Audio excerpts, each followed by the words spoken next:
DSC వాయిదా వేయాలన్నది కేవలం ఒక డిమాండ్ మాత్రమే. మీరు అసలు డిమాండ్లను పక్కన పెట్టి ప్రజలను పక్కదో పట్టించేలాగా తప్పుదో పట్టించేలాగా ఈరోజు మాట్లాడుతూ ఉన్నారు. గ్రూప్ 2 పోస్టులు పెంచుతామన్నారు, పెంచిన్లా? గ్రూప్ 3 పోస్టులు పెంచుతామన్నారు, పెంచిన్లా? మెగా డిఎస్సి ద్వారా 25,000 పోస్టులకు నోటిఫికేషన్ విడుదల చేస్తామన్నారు, చేసిందా?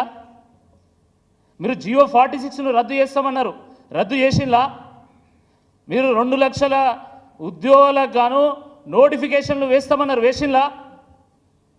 జాబ్ క్యాలెండర్ను రిలీజ్ చేస్తామన్నారు, చేసిందా? ఇవేవి మాట్లాడకుండా కేవలం డిఎస్సి వాయిదా వేయాలని ఎట్లా అడుగుతారు? నేను ఉద్యోగం ఇస్తా అంటే మీరు ఉద్యోగం వద్దని మీరు ఎట్లా అంటారని చెప్పేసి దానికి మద్దతు ఇచ్చినటువంటి బీఆర్ఎస్ పార్టీని కూడా ఈరోజు చీకట్లో చూపెట్టేటువంటి ఒక ప్రయత్నం చేస్తూ ఉన్నారు. ఇది తగదు ముఖ్యమంత్రి స్థాయిలో అని చెప్పి ఈ సందర్భంగా నేను గుర్తు చేస్తూ ఉన్నాను. 7 నెలలు కూడా కాలే, 7 నెలలు కూడా కాలే, ఇప్పుడే మీరు లాఠీలను పెట్టి, తూటాలను పెట్టి, పోలీసులను పెట్టి, వాళ్ళ గనులను పెట్టి, బారికేడ్లను పెట్టి, ముళ్ళ కంచెలను పెట్టి, పోలీసుల కవాతు చేయించి ఈరోజు నిరుద్యోగులను, ప్రజలను భయభ్రాంతులకు గురి చేసేటువంటి ఒక ప్రయత్నం చేస్తూ ఉన్నారు. ఇది సరైనటువంటిది కాదు. నీకంటే పెద్ద పెద్ద నియంత్రణలను ఈ తెలంగాణ సమాజం చూసింది, మట్టు పెట్టింది. అది గుర్తుపెట్టుకోవాలని చెప్పి ఈ సందర్భంగా మేము గుర్తు చేస్తూ ఉన్నాం. ఫ్రెండ్లీ పోలీస్, ఒక సామాన్యుడు సైతం ఈ సమాజంలో ఉన్నటువంటి అన్యాయానికి గురైనటువంటి చిట్ట చివరి వ్యక్తి కూడా ధైర్యంగా పోలీస్ స్టేషన్కి వెళ్ళి నాకు అన్యాయం జరిగింది, నాకు న్యాయం చేయమని చెప్పి కోరాలని చెప్పి ఆ రోజు ఫ్రెండ్లీ పోలీసింగ్ విధానాన్ని కేసీఆర్ గారి ప్రభుత్వం తీసుకొచ్చింది. ఈరోజు స్వయంగా ముఖ్యమంత్రే స్టేజ్ ఎక్కి మాట్లాడుతూ ఉన్నాడు, ఫ్రెండ్లీ పోలీసింగ్ ఏంది, అసలు నేరస్తులకు ఫ్రెండ్లీ పోలీసింగ్ ఏందని మాట్లాడతాడు.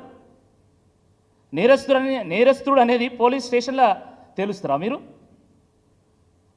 కోర్టుకు పోయినాక విచారణ జరిగిన తర్వాత అప్పుడు ఎవరు నేరస్తుడు కాదు తేలుతుంది. కానీ మొదటనే ఒక వ్యక్తి పోలీస్ స్టేషన్ పోగానే మీరు ఆయనను నేరస్తుడని మీరు చిత్రీకరిస్తారా? మీరు ఫైనల్ చేస్తారా? ఎట్లా చేస్తారు మీరు? ఫ్రెండ్లీ పోలీసింగ్ విధానం కరెక్ట్ కాదు, అణిచివేయాలే ఖచ్చితంగా అని చెప్పేసి వారే సెలవిచ్చింది డైరెక్ట్గా.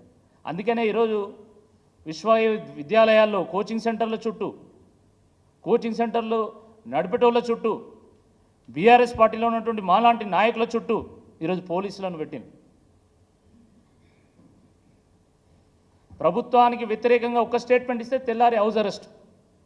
ఏంది నిర్బంధం, ఏంది ఆంక్షలు? అసలు ఇది చాలా దుర్మార్గం. ఇది ఫ్రెండ్లీ పోలీసింగ్ వద్దు, ఎనిమీ పోలీసింగ్ కావాలని చెప్పేసి ముఖ్యమంత్రి గారు చెప్పింది కదా, తప్పకుండా దానికి కూడా ప్రజలే సమాధానం చెప్తారని చెప్పి ఈ సందర్భంగా నేను గుర్తు చేస్తూ ఉన్నాను.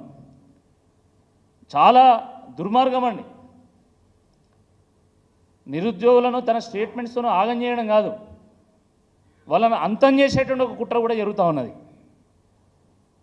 ఒకసారి మెత్తగా చంపితే ఇంకోసారి నోరు తెరవరు అనేటువంటి ఒక పాలసీలో భాగంగానే ఈరోజు ఇష్టం వచ్చినట్టుగా చేస్తూ ఉన్నారు. చివరకు జర్నలిస్టులు కూడా, అసలు జర్నలిస్టుల మీద మీ జులుమేందని అడుగుతున్నా. Media is the 4th pillar of democracy. ప్రజలకు పాలకులకు మధ్య మీడియా ఒక వారధి లాంటిది. ప్రజా పోరాటాలకు మీడియా ఆత్మ లాంటిది. ప్రభుత్వాన్ని తట్టి లేపేటువంటి ఒక అలారం లాంటిది.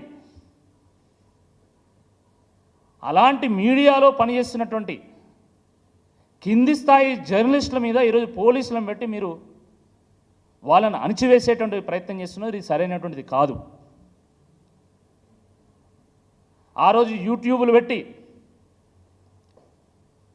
ఎంత తీవ్రంగా మాట్లాడినా, ఎంత ఘోరంగా మాట్లాడినా, వ్యక్తిగత అంశాలను తీసుకొని మాట్లాడినా కూడా